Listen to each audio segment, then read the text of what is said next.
Ready, Lee? Yes, I am. Good afternoon, everybody. Welcome to the NETA webinar with Dr. Lee Pelton, the president of the Boston Foundation. I welcome you all to our series here at NETA.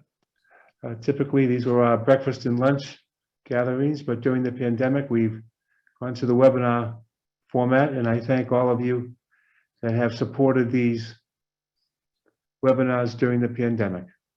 I wish to thank all of my NETA partners, staff and associates, Jay Wager and Colleen Bidgood, for all of their support in putting these together. I want to thank Lee Pelton for joining us today to talk about the Boston Foundation and his vision for the future of the foundation. Lee and I met about 11 years ago. We have a mutual friendship in Peter Mead. And Peter is a graduate of Emerson College and a trustee, I believe, for many years. And Lee just become the president of Emerson at that time. And we met to talk about the city and our experiences. And that was our first meeting. I remember it fondly. I talked to Lee about how I listened to the Emerson College radio station. And of course, some of you might, 88.9, I think. And I think, Lee, remember, Peter was shocked that I listened to him. Right. So was I. But I do, as you know, and I recommend it. We were with my daughter Nora, into a cappella at the time. Yeah. And they have a great a cappella program on Saturday. Yeah. But Peter was dumbfounded by it, and he couldn't believe it. But Lee, you were there for many more years, but I never got a shift to be a DJ that I always wanted. But oh, well, I'm sorry about that. Maybe in the future. Maybe. But thank you very much, Lee, and welcome today to NETA. Well, thank you, Bill. It's delighted to be here, and especially delighted to be here with you. So thank you. Thank you very much. Well, I'll start the conversation, and that's what we're going to have. And you've spent your entire career in higher education. You got your degree at Harvard in literature, and then you went on to be a dean at Dartmouth and Colgate, yeah, and then president of several colleges, and most recently Emerson College here in Boston. Could you give us a little background into what drew you into higher education, and particularly teaching and then administration and so forth? Yeah. Well, you know, education was highly valued in my family. I grew up in a family of, let us say, modest means. I grew up in the Midwest. I grew up in a small enclave of African-American families that sat on the outskirts of town then, in the north part of Wichita, Kansas. We didn't have indoor plumbing or sewage until I was 6 years old. So I grew up going outside in the cold, wintry air to an outhouse for the first 6 years of my life. And so education was very, as you might imagine, for families like mine, important, because it was seen as an avenue to the middle class. And so it was very, very important. You know, as Alfred North Whitehead once said, that education develops for young people habitual visions of greatness. And so there is always a sense of hope and aspirations for education. And so that's, you know, that dominated our family life. I was the first kid in my family, and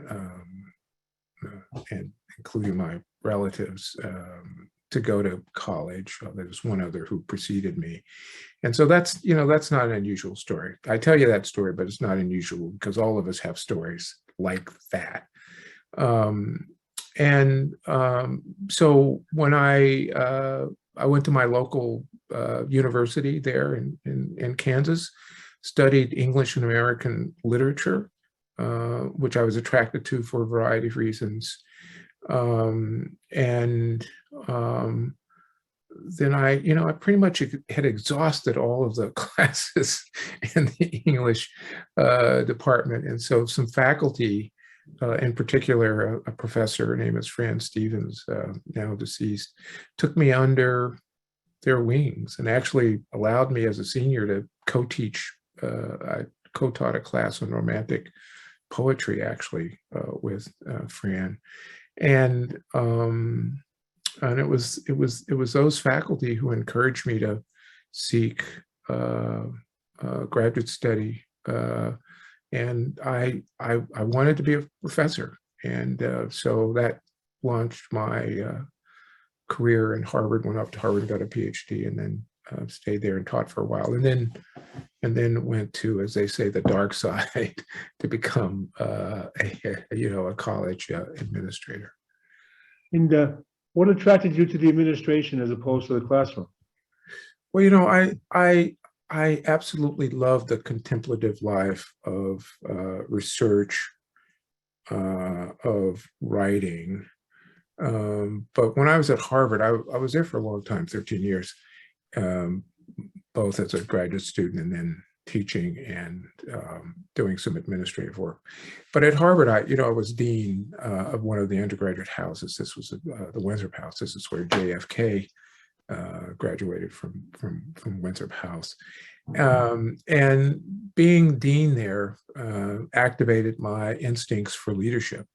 And those instincts were to try to make a difference in a community, to be connected to the larger world outside of the classroom, and to make a difference in a larger setting rather than a difference in a single individual, and to help communities become their very best selves. And I have always thought of myself, even at a very early age, as a builder, not an architect so much, but as someone who, I wouldn't have described it this way when I was 8 years old, but someone who is very much engaged in building and enhancing capacity and effectiveness for organizations. So I discovered that passion at Emerson, at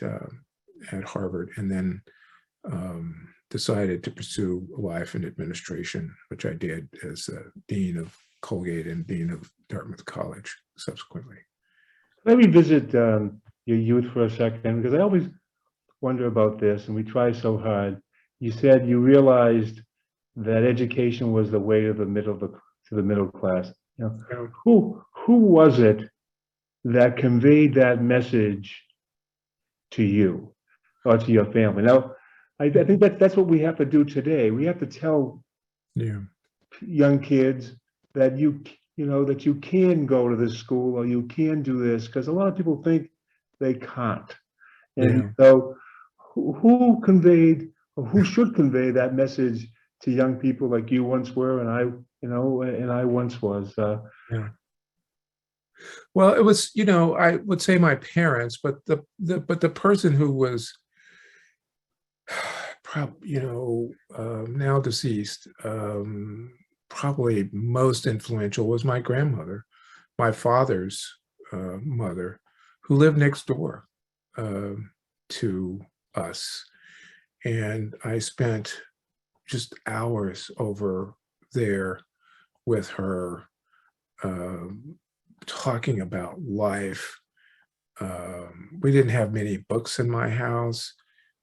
She had one book that she loved, which was Kennedy's Profiles in Courage, which we would read, and it was very inspiring stories.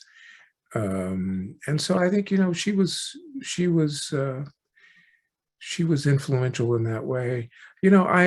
I being from a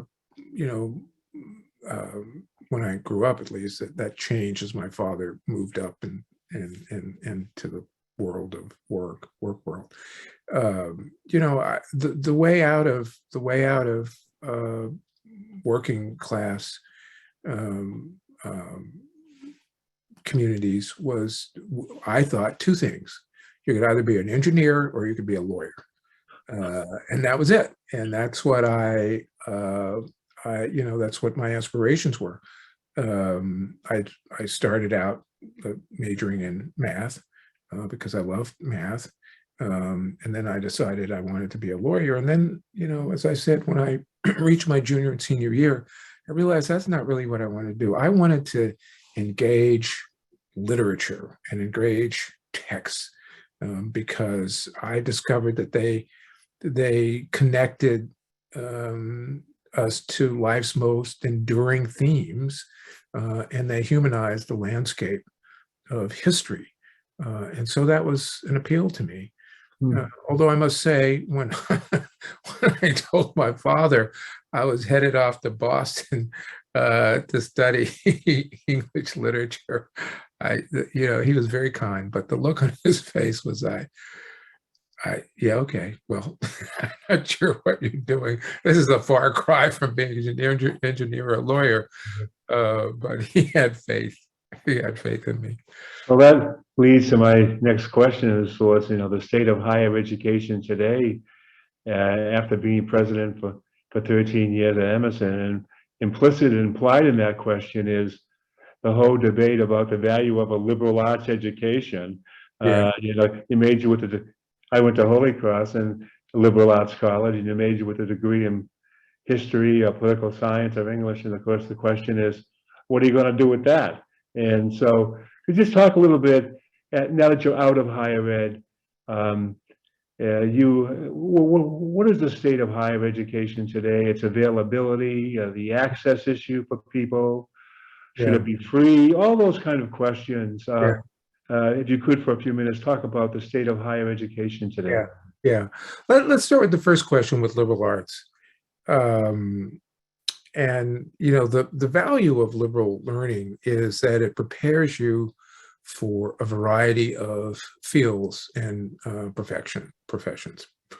You know, I was an English major, and as one French philosopher once said, the trouble with our times is the future is not what it used to be. And that means that the future is always changing and unpredictable. But the value of liberal learning is that it prepares you for an active professional life in diverse fields. And this has been certainly true. I should also say that the liberal arts pay, and they pay well. You know, there's a recent report that makes clear that majoring in liberal arts fields can and does lead to a successful, remunerative careers in a variety of professions. And as I said, they can move about in a variety of different ways. Some of the other facts that come to mind is that at the peak earning ages, let's say 56 to 60, workers who majored as undergraduates in the humanities or social sciences earn annually, on average, about $20,000 more than those who majored as undergraduates in professional or pre-professional fields. Now, of course, there are plenty of, you know, headline examples of, you know, folks, especially these days in tech or biotech, where that is not true, but that's, you know, that's for the, you know, the highly visible and most successful of those. You know, there was a pre-pandemic study about unemployment and unemployment rates, and the unemployment rate for recent liberal arts graduates was below the national average. And so, you know, it does pay. College pays, as we well know. A student, someone who goes to college, graduates from college, will on average make $1 million more than someone who went to high school. And then, if you look at the Silicon Valley or Seattle or even Boston or Austin, software companies are discovering that liberal arts thinking makes them stronger. And while engineers will continue to command the big salaries, we know the war for talent has moved to non-technical jobs, particularly sales and marketing. And so that's where folks with the liberal arts background comes into play. So this notion that liberal arts is not useful is a false one. And I could talk, much more about how the liberal arts trains all of us about how to be good citizens and how to engage in the world, because that's what's really important. That's what's really important about living. It's not how much money you make, it's about how you live your life. And the liberal arts has the capacity to help support that perspective. And how do you see higher education generally today? Good, bad, or indifferent? Yeah. Generally, Yeah. Well, it's a mix. First of all, we have to remember that higher education is not monolithic. There are over 4,000 colleges and universities in this country, and within that community, there are different kinds of colleges and universities. There's a whole bunch of liberal arts colleges, some of them elite, some of them not so. There are public universities. There are community colleges and technical colleges and so on and so forth. So we have to keep in mind, we can't talk, it's difficult to talk about higher education monolithically. But I think that the two most pressing issues have been and continue to be access and affordability, despite the remarkable gains that we've made in the last half of century with respect to both of those. I think it's undoubtedly, we're going to see an acceleration of failed colleges and universities in the future. And I can speak about independent colleges and private colleges. We're in a high tuition, high aid model, and that continues to increase. So 20 years ago, the discount rate is the difference between the published price and the actual cost. And the difference between the published price and the cost is financial aid, right? And so that's the discount. The discount rate for independent colleges and universities was about 30%. So that is to say, for every dollar that a new student gave to the president will give them back 30 cents. That's the discount. It's like getting on a plane. You and I get on a plane, and we go to California. You bought your ticket at one point. I bought mine at another. We sit next to each other. We all eat the same terrible food, but you paid less than I did, and that's the discount. If it's $1,000 ticket and you paid $900, it's a 10% discount. So that's what the discount is.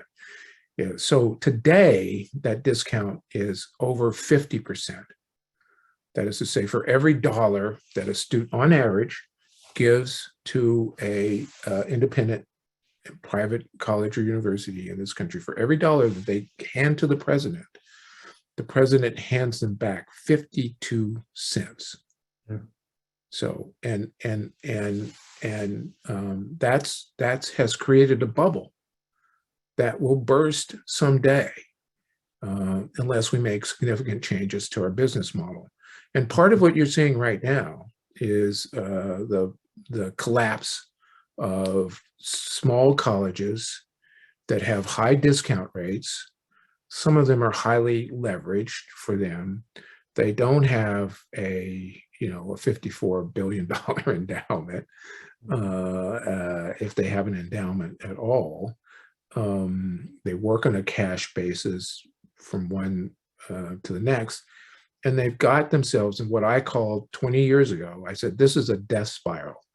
If we continue to move down this path, and once you get in the spiral, it's impossible to get out. It's very difficult to get out of it. And so we're going to see.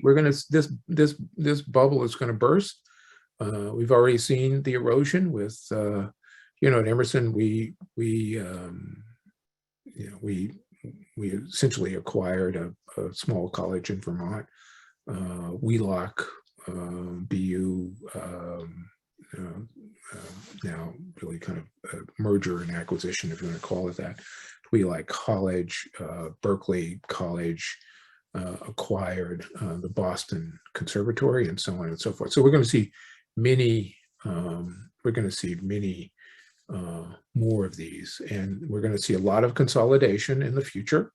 And the number of, again, I can only speak for independent colleges, that number is going to shrink. Now, having said that, what's the good news? It's the diversity. We have, as I said earlier, 4,000 colleges and universities.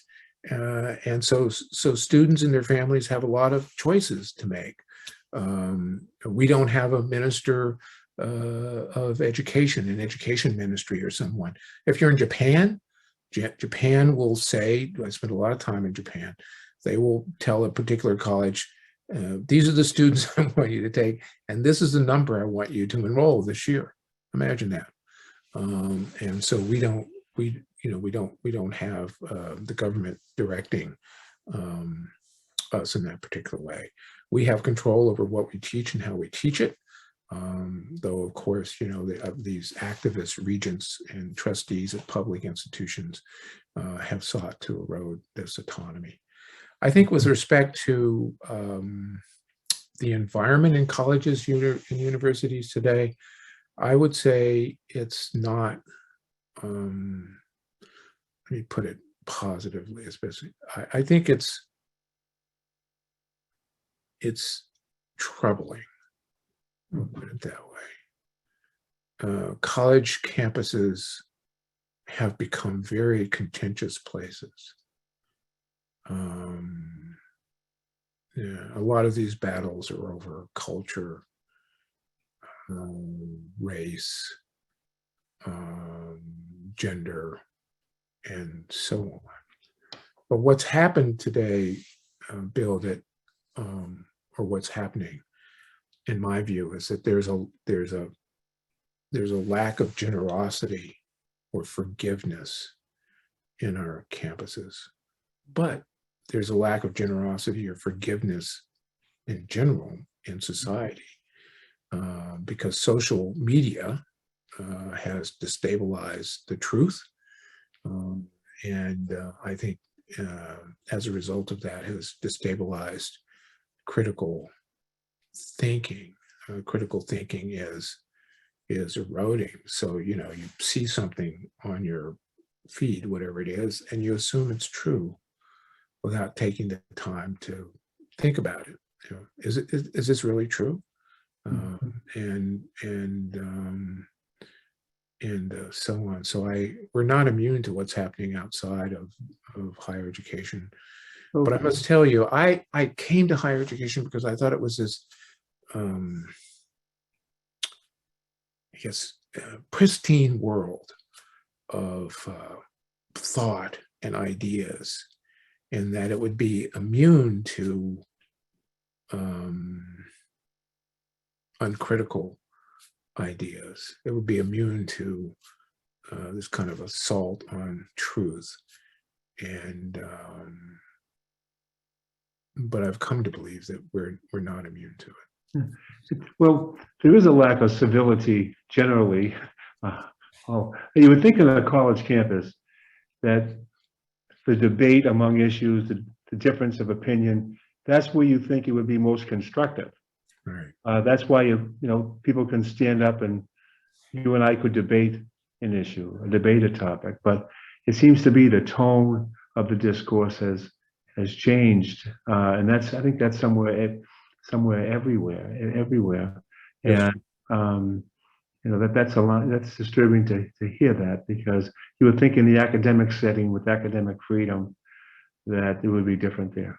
Yeah, and by the way, I'm not being an absolutist here. That is Yeah. to say, I'm not thinking this is all that happens here. I'm saying there's an erosion of, and this may come from my own idealized view of what higher education should be, or my experiences of it many years ago. But there's an erosion of civility, in my view, and critical thinking on campus. And as a college president, you've written and talked. I remember listening to Emerson Station one day. It was right after Sandy Hook and the horrible tragedy there. And you gave a very impassioned statement on the radio. Mhm. And of course, you were involved with other college presidents. And the role of a college president, you have been very active in the city of Boston in terms of Emerson's physical plant. When I was a kid growing up here in Dorchester, Emerson was over there in the Back Bay. And then it was moving to Lawrence. Right. Yeah. It bought that mill property up there in Right. Lawrence. I forget the president's name, begin with a K. Koenig, President Koenig. Koenig. Yeah. And then that didn't happen. Right. And then they came over to I'm going to call it the theater district, just for lack of the theater district. And you've grown beautifully there now. And you've been a part of the renewal of what it was when I was a kid. It was the combat zone. Yeah, exactly. Yeah. And that has changed. So how do you see the role of the college president today? Okay, I think you've asked two questions: the role of Okay. the college president and the role of colleges in urban areas. Well, I believe that the nation still looks to colleges and universities to solve its most pressing problems, and so I believe that college presidents have a commitment, or should be committed, to speaking out on issues, beyond the confines of our pristine world. So, and to understand that we are all part of this involuntary, palpitating life. We cannot look out on it from our luxurious shelters, or ivy towers, as they're called, as mere spectators, or hide our eyes in selfish complaining. Duty requires us, and us being college presidents, to be engaged citizens. And I have always believed that, and have tried to play that role at Emerson, and even before I arrived here. So you mentioned Sandy Hook.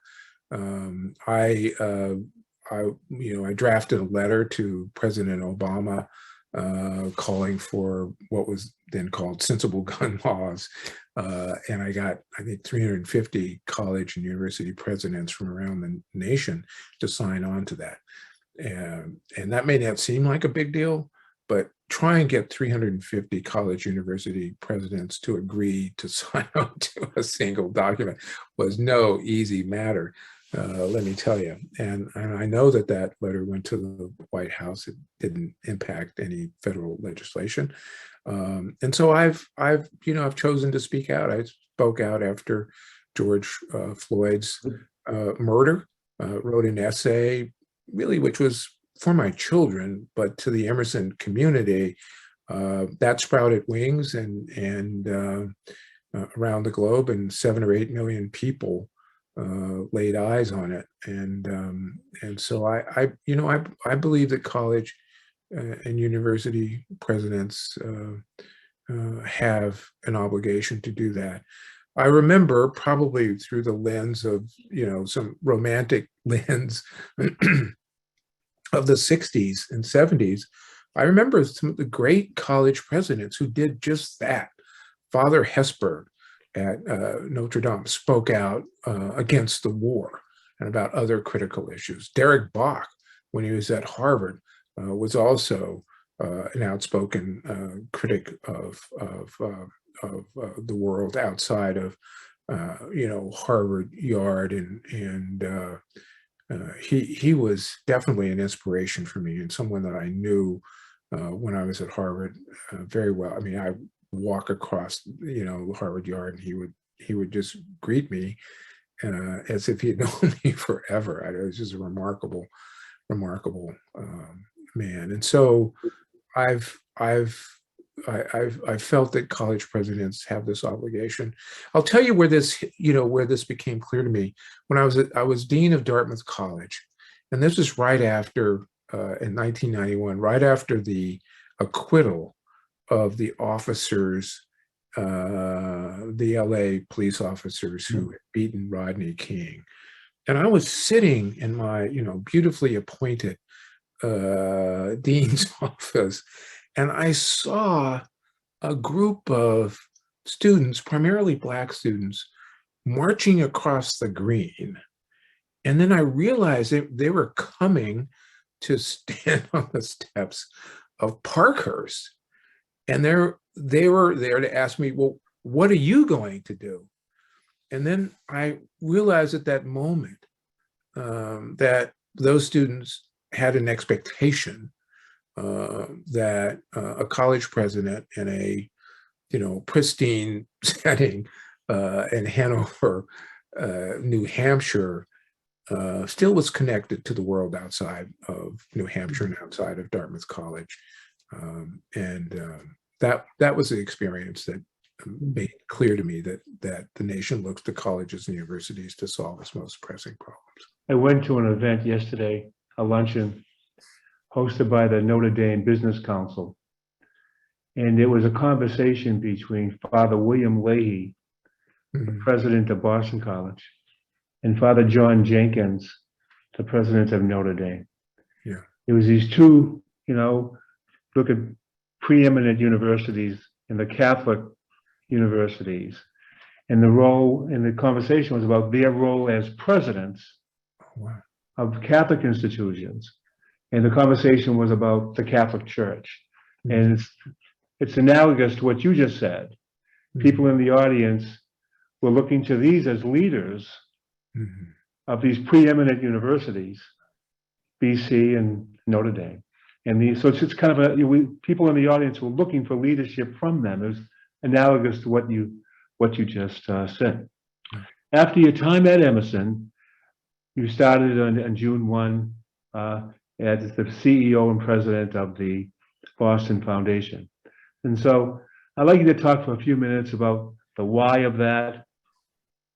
Why did that interest you? Why the change? And then if you could go into, a lot of us know something about the foundation. I'm fortunate to do, but some don't on our audience. You talk a little bit about the foundation and your vision for it. Okay, well, let me work backwards. So the history, because our history is very special. I love to talk about it. We were founded in 1915 as the city's first major philanthropic organization. And in fact, we were the second community foundation established in this nation. I think Cleveland was number one. We have right now assets of $1.7 billion. And we have three primary functions. One is a civic leadership role. And we do that through our convenings. I think you had mentioned earlier, we had a session this morning on the first 1,000 days of birth and obesity and a program to support mothers and families. So we do that. In fact, I would suggest that our premier function is really a civic engagement function. It's not the programs and the money that we give away. It's a civic engagement function. The other function is that we do have a discretionary grant-making budget. We're not unique in this way for community foundations, but we are distinctive. And happily, we've had that from the very beginning. and with an unrestricted bequest and another unrestricted bequest in '59, which and that discretionary endowment has grown to about 600, almost $700 million today. And so that allows us to make grants in the city and the region that are aligned with what we're seeking to do. The other $1.7 billion, the $1.1 billion is in donor advised funds. And people who you don't know what a donor advised fund is, that you can establish a charitable fund or even foundation under the umbrella of the Boston Foundation. You get the charitable contribution immediately, and then you can run it as you would, a private foundation for the most part, and make your gifts over time rather than all of them at a single time. And so that and some other donor partnerships count for $1.1 billion of the $1.7 billion dollars. And so the third part of what we do is work with donors and provide donor services, but also seek to support donors to increase the impact of their giving. So, for instance, in 2020, during the pandemic, we awarded Boston Foundation $215 million in grants in a single year. That was a record for us. And 200 of that were from our donor advised funds, generally, and our donor partners. And the other 15 was through our discretionary budget. So that was a moment in time where our donor advised funds and our discretionary funds were just lockstep in line with each other. So that's... What kind of things did you give to during that 2020? What kind of... Well, we recognize that that there were three pandemics, not just COVID. There's COVID-19, there was economic devastation, and there was this very public exposure of the racial, social, and economic inequities that have long plagued this country. And in Boston, this is particularly true in that, there's been enormous progress made in this city. I first came in '74, then left for 25 years. And during those 25 years, almost every day I was thinking, how am I going to get back to Boston? And I finally did 11 years ago. But we're still a tale of two cities, one prosperous and one well off. And I think a lot of listeners will recall this reference to the 2015 Fed report called The Color of Wealth, in which at that time in 2015 said that white residents in Boston had $225,000 in net worth, accumulated assets, and Black Bostonians had $8, and now that's grown from $250,000 to $8. Huge difference, cavernous difference. Now there's some issues with the methodology there, and some of us are working with the feds to refresh the data. But nationwide, it's still 10 to 1. The average white citizen on average in the U.S. will have $171,000 in net worth, most of that in home ownership. And Black residents will have $17,000 in net worth. So it's a tale of two cities. And as we know, during the pandemic, the wealthy got wealthier Hmm. tremendously. I think we've all read those stories. While those who, as I say, who don't sit at the table of bounty, did not and suffered enormously, especially in certain communities in this area. We Chelsea, we're gonna jump a bit. You mentioned the Tale of Two Cities. I was going to ask you about that quote that I read in a recent interview where you said Boston is one of the nation's most expensive and uneconomically unequal cities. yeah, And I will approach these inequities with single-minded focus. yes, And I know you've touched on it now, but could you explain that a little more of how at the Boston Foundation, yeah, if that's what you meant in yeah, the context, how you intend to do yeah, that? yeah. We've just finished we're in the strategic planning process right now, and we've developed a strategic vision. And the strategic vision says that our outcome is to address just that we're going to focus on equity. We're going to focus on creating equity in all aspects of life. It's not just economic equity, but there's health equity, and on down the line. By the way, let me tell you, when I use the word equity, here's what I mean, because a lot of people don't understand it. We use it all the time and don't understand what it means. Equality is equal inputs. Equity is equal outputs. And you say, well, what does that mean, Lee? Well, that means that it's a significant difference. So that when you're thinking about, let's take a K through 12 public school setting and environment. Equality would mean that every school and every student on a per capita basis would get the same amount of funding.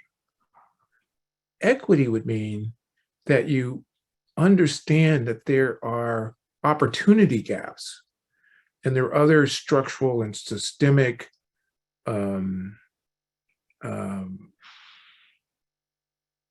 things in our country, in our city, that have prevented certain groups from having the opportunities that others have.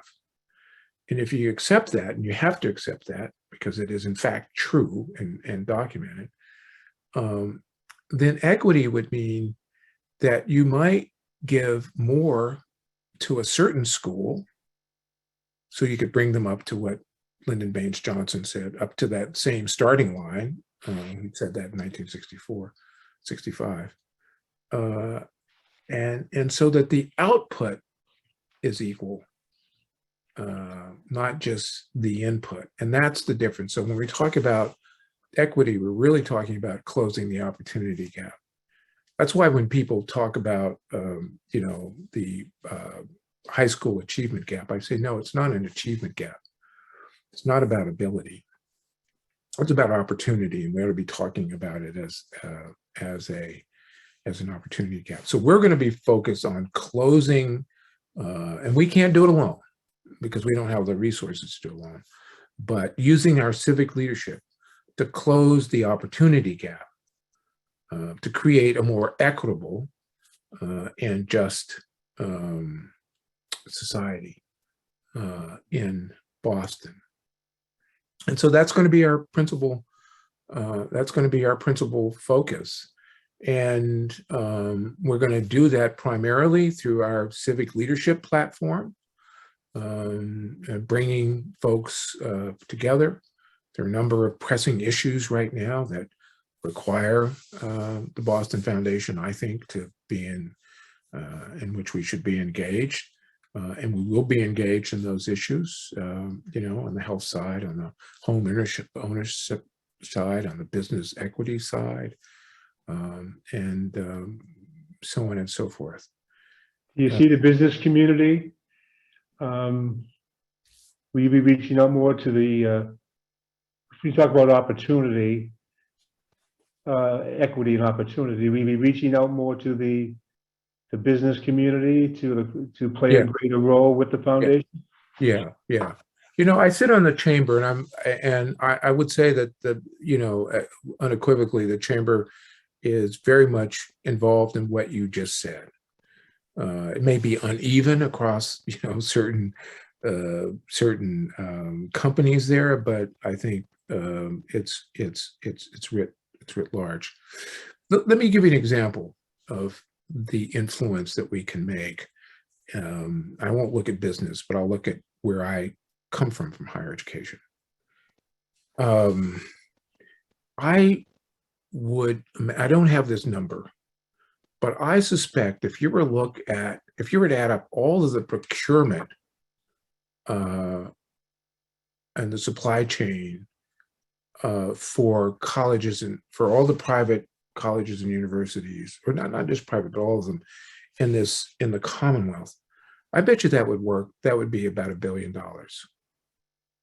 It's got to be at least $1 billion value, so that we buy $1 billion worth of stuff to make our universities work. Only 3% of that goes to businesses owned by people of color. Only 3%. And so I had a conversation with my independent private college presidents last year, an ongoing conversation. I said, I know that when you get up in the morning, the last thing you think about is procurement.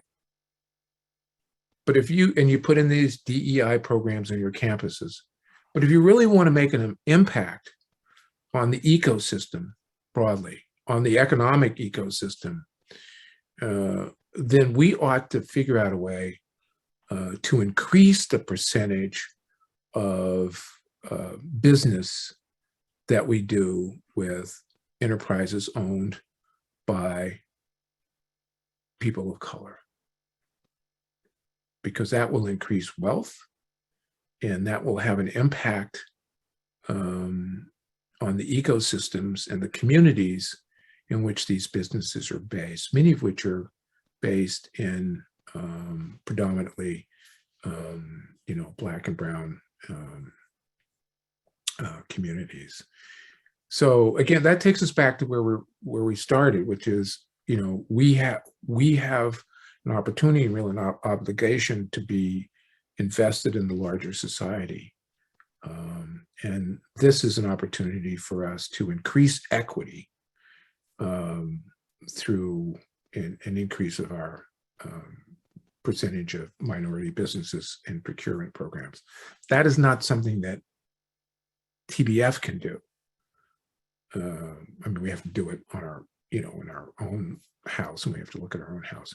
But we can bring our civic leadership to bear to inspire, to provide incentives for colleges and universities to do that in the same way the chamber has done it through its, through its various procurement programs. The pay setters is the, I think the signature program there, procurement program there. Is the interest, Carol Fulp spoke to our group 2 years ago when she put her book out, How Diversity and Inclusion is Good for Business.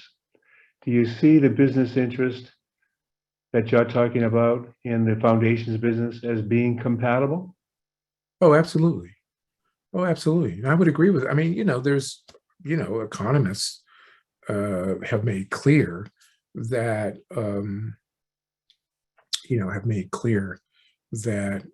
it is good for business. If you look at, let's take accumulated assets, again of which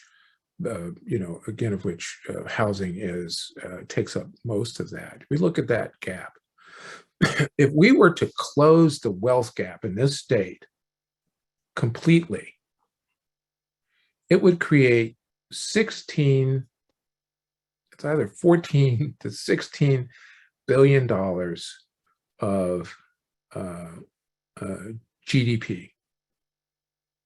It would create that much wealth in the Commonwealth. And the Commonwealth's GDP today is $160 billion. So it would add $14 billion in GDP to our 160 million. Can you imagine the economic impact that would have on the Commonwealth if that were to happen? So that is trying to close this opportunity gap, to close completely, which, I don't know if that will ever happen, but it adds value, not only to individual businesses, but it adds value to the state, to the Commonwealth, in enormous, measurable, and impactful ways. How has your transition gone from higher education now to the mission of the foundation? How have you found that transition as you want to continue your civic involvement? I saw a quote that Lee was attracted to the foundation first and foremost because of its powerful civic role. Further, he's been involved in many of Boston's most important issues, and it's now your full-time job. Yeah, so therein lies the answer. I had a pretty sizable civic footprint outside of Emerson from the day I arrived. And it really began with meeting with people like you and other folks Peter did a great job of introducing me to the leading citizens and business folks in the city, of which you were and still are one. So I've had that civic footprint outside of Emerson. It's been pretty significant. And so, as I have jokingly said many, many times, now I get to do full-time what I've been doing part-time for the last decade. So I'm really having the time of my life. Really, it's so much fun. Can I ask a question that's timely? I know we don't have much time left, so I want to jump ahead a bit.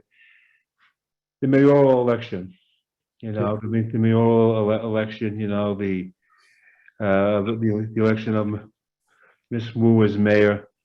What do you think of the results of the election? What does it mean? The woman, of course, Asian American. I had Shirley Lung and Grace Lee and Rep. Taki Chan last month to talk about the Asian American issue. You talk about Boston has changed. As a result of the election results Tuesday, could you sort of say, wow, Boston has changed, and this is how, and this is why? Well, I will say this, that it's a significant endorsement of not revolutionary, but an evolutionary change in Boston that has been underway for many, many years. We didn't arrive at this just because of something that happened today. I was here since '74. I went through '75 and '76, those troubled years. And so the demography of the city has changed and will continue to change. So it is significant. However, I resist any sort of facile headlines, because about the promise of and by the way, Michelle's terrific. I think she'll be a great mayor. But I'm resistant to sort of facile headlines that says, this is going to change the city forever, and et cetera, et cetera. We don't know that. And when you're in a historical moment, history, not the present, but history will decide how historical that moment is. So I guess the answer to your question would be, ask me in 10 years, and then I'll know. But right now, it's too early to know. Except that it is a special moment. She's a terrific mayor. It is historic to have a woman and a woman of color in that office. No doubt that's historic. But it's been part of an evolution, not a revolution.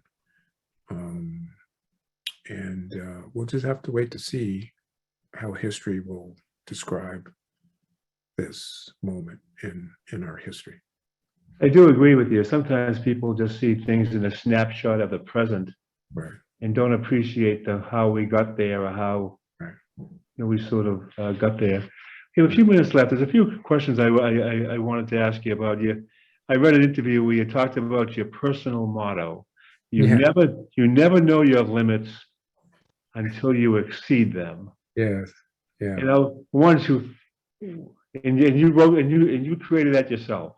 Yes, correct. So you talk about that, and should we all have one? Yeah. Well, I'm full of it. My poor children, they have to endure those. So, I will say, I'll say that an opportunity is a challenge in disguise, because wherever there's a challenge, there's an opportunity on the other side. And so, I push myself. I ran marathons for years, and when you're training for a marathon, we can all run 20 miles. It's the last 6 miles. It's a killer. You're really training yourself for that last 6 miles. I stopped that. My knees were achy. And so I took up cycling seriously and was really a serious cyclist. Not during the pandemic, unfortunately. I did cycle. And so in my own experience, what is my capacity? What is my limit? I don't know what it is until I've exceeded it. And then I know. Other than that, you just don't know.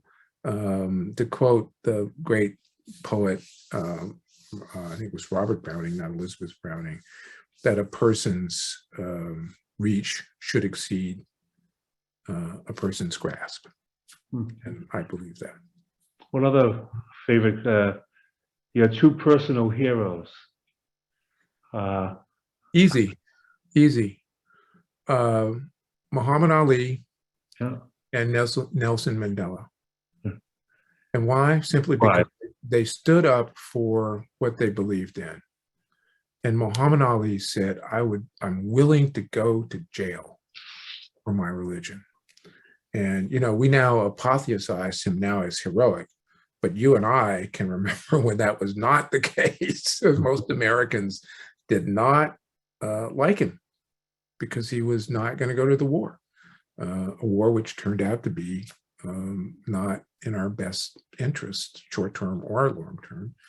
And then for Nelson Mandela, who was in prison for 26 years, he was in a cell of what the French called a cell of little ease, where you couldn't lie down, so small that you couldn't lie down on the floor without your head touching one wall and your feet touching the other wall. You couldn't do that.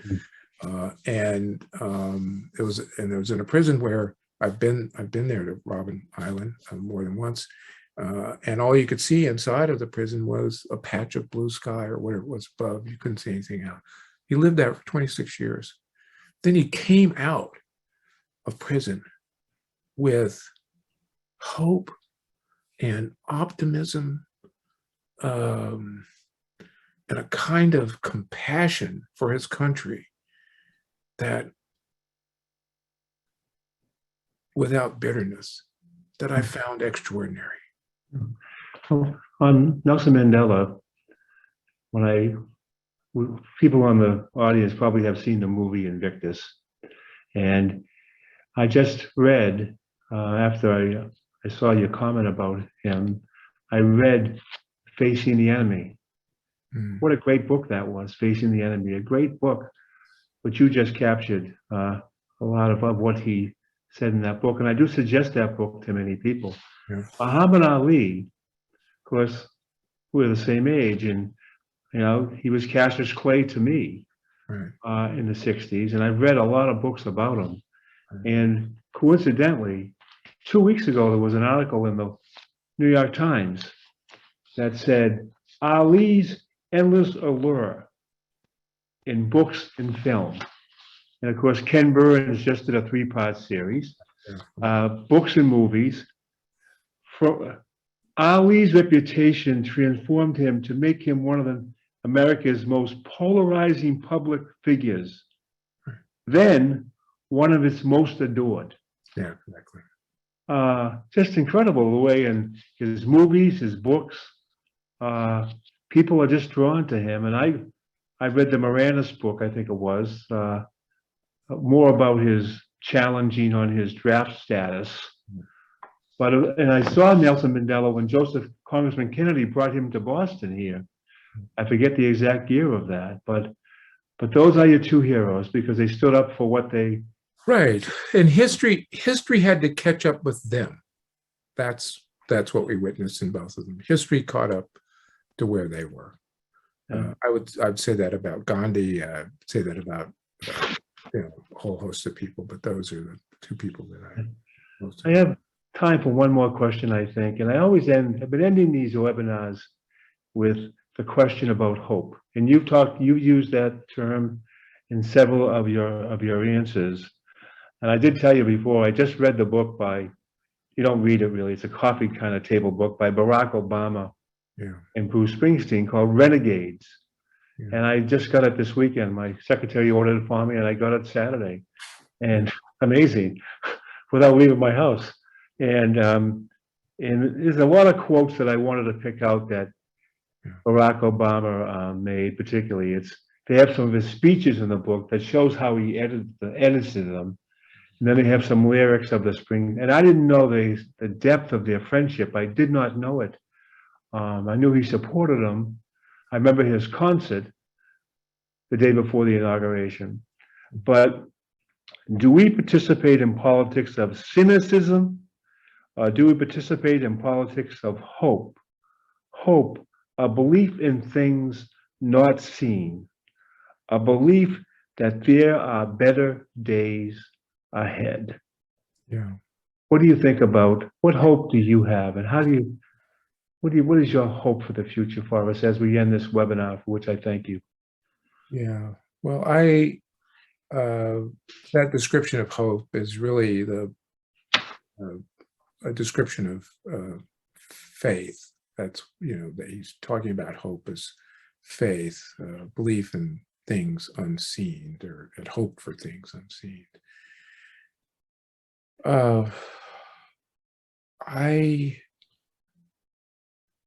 Here's what I believe. I believe that despite our differences, that people of goodwill and good conscience can come together and inspire a better tomorrow for all of us. That's what I believe. And I guess what's underneath that is and some people may say naive and idealistic view in our common shared humanity, even in the face of our many differences. And I don't want to, and I'm not saying this in a kind of Pollyannish way, because those differences are important, need to be respected and valued.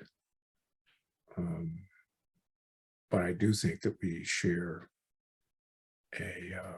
broadly speaking, a common humanity, in that we can, living up to the best, the better angels of our nature, that we can, in fact, look forward to a world that's based on hope and faith for a better tomorrow.